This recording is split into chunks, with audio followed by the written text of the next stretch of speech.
KPCCയുടെ നിർദ്ദേശപ്രകാരം വൈകിട്ട് 4 മണിക്ക് സംസ്ഥാനത്തെ എല്ലാ സ്ഥലങ്ങളിലും ബൂത്ത് കമ്മിറ്റി രൂപീകരണ യോഗങ്ങൾ വിളിച്ചു ചേർത്തു.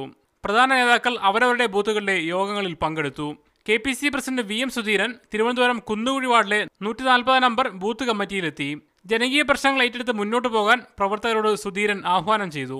നമ്മുടെ നാട്ടിലെ ജനങ്ങളുടെ ജീവൽ പ്രശ്നങ്ങളിൽ അവരോടൊപ്പം നിന്ന് അവർക്ക് വേണ്ടി പ്രവർത്തിക്കുന്നു എന്ന് പൂർണ്ണമായി അവരെ ബോധ്യപ്പെടുത്താൻ നമുക്ക് സാധിച്ചാൽ ഒരു കാര്യത്തിൽ യാതൊരു സംശയവും വേണ്ട, കോൺഗ്രസിന്റെ നേതൃത്വത്തിലുള്ള ഐക്യ ജനാധിപത്യ മുന്നണിയുടെ ഗവൺമെന്റ് വീണ്ടും കേരളത്തിൽ അധികാരത്തിൽ വരും എന്ന കാര്യത്തിൽ ഒരു സംശയമില്ല.